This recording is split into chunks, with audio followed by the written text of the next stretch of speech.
Hello friends, this is Niketa Dedhia signing in from Exponent Consultancy Services. At ECS, we help and guide students for their international debt-free education.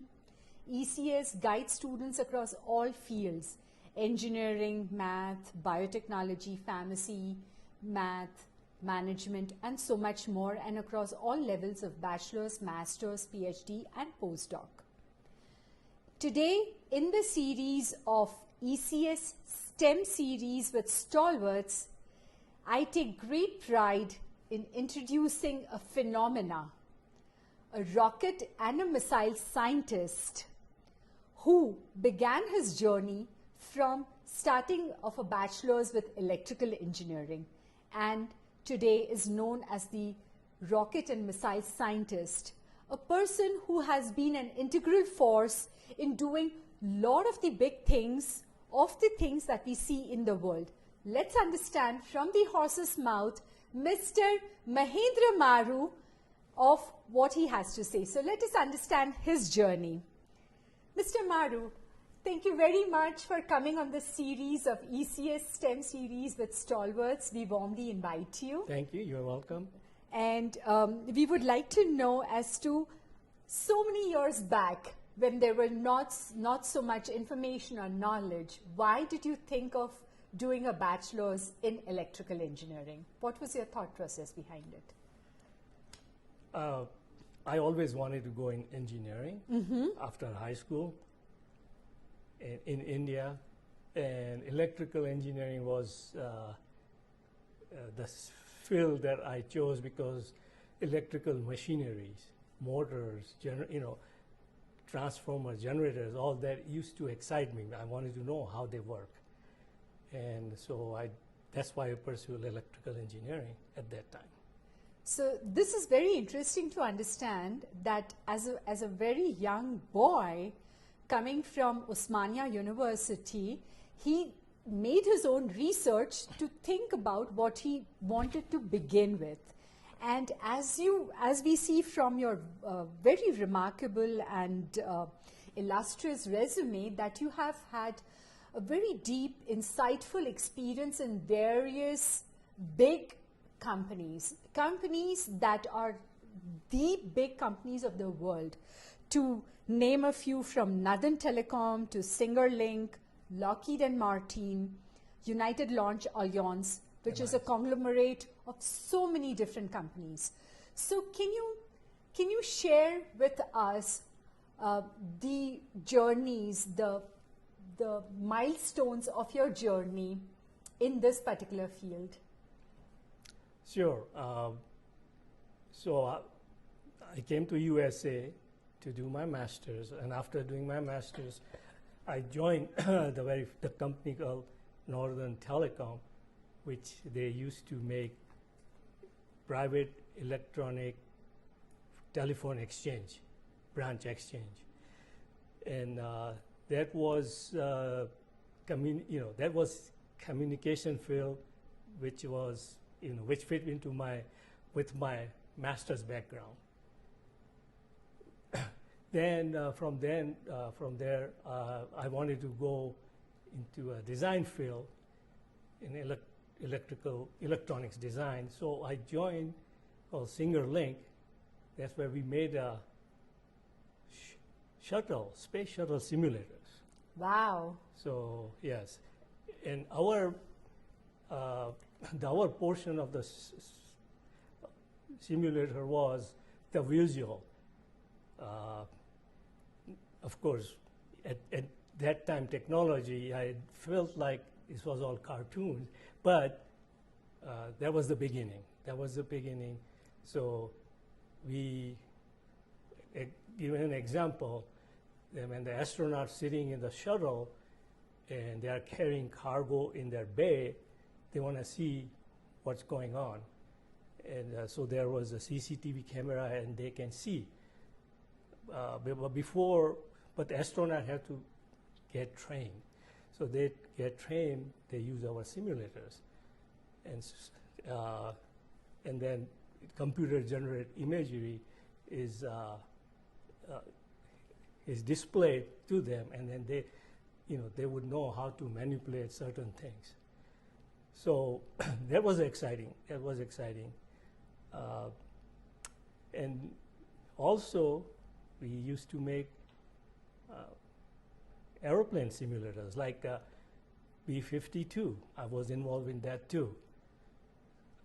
And so when plane is taking off, and then everything is generated electronically. The images are generated for the pilots who are getting trained in the simulator before they can fly. So that was all exciting, all new, and was exciting. So that gave me an exposure to a lot of different things. I think this is a very big thing to understand that, there are certain fields that people just chase as a herd, but this was a field that he chose for himself, but doing really vital roles like being in the working for the astronaut spaceship and for the aeroplanes and things like the making of the simulators. This is really very interesting. Mr. Maru, in your illustrious career spanning 4 decades plus, and he still is working diligently and in a great in-depth manner that the companies don't want to leave him, please tell us what would be the most highlight of your career, which was that aha moment.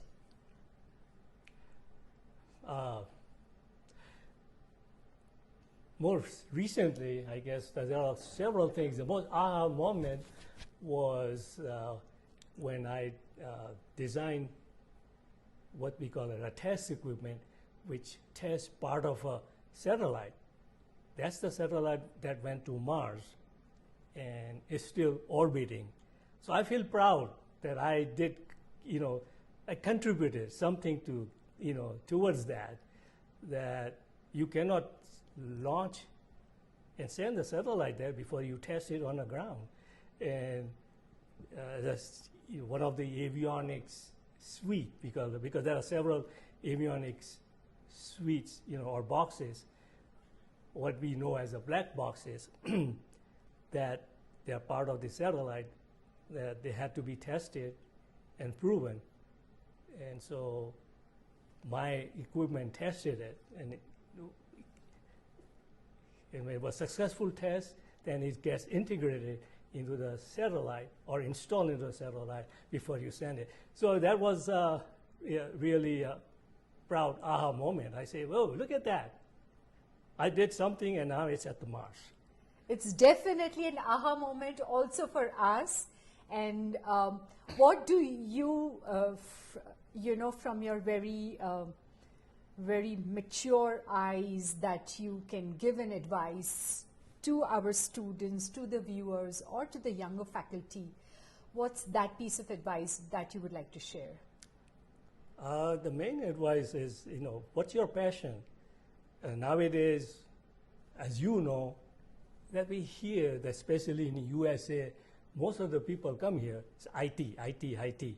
Well, I can understand why IT, because they hear that it pays, good salary. But the other fields, they are equal, if they excite you, then go pursue, because if you are happy with that, that really counts in the long run.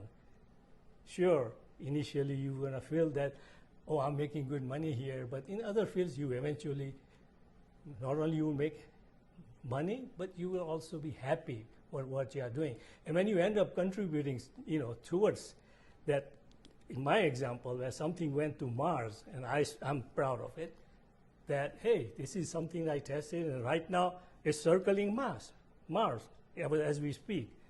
So, so that means you pursue your passion.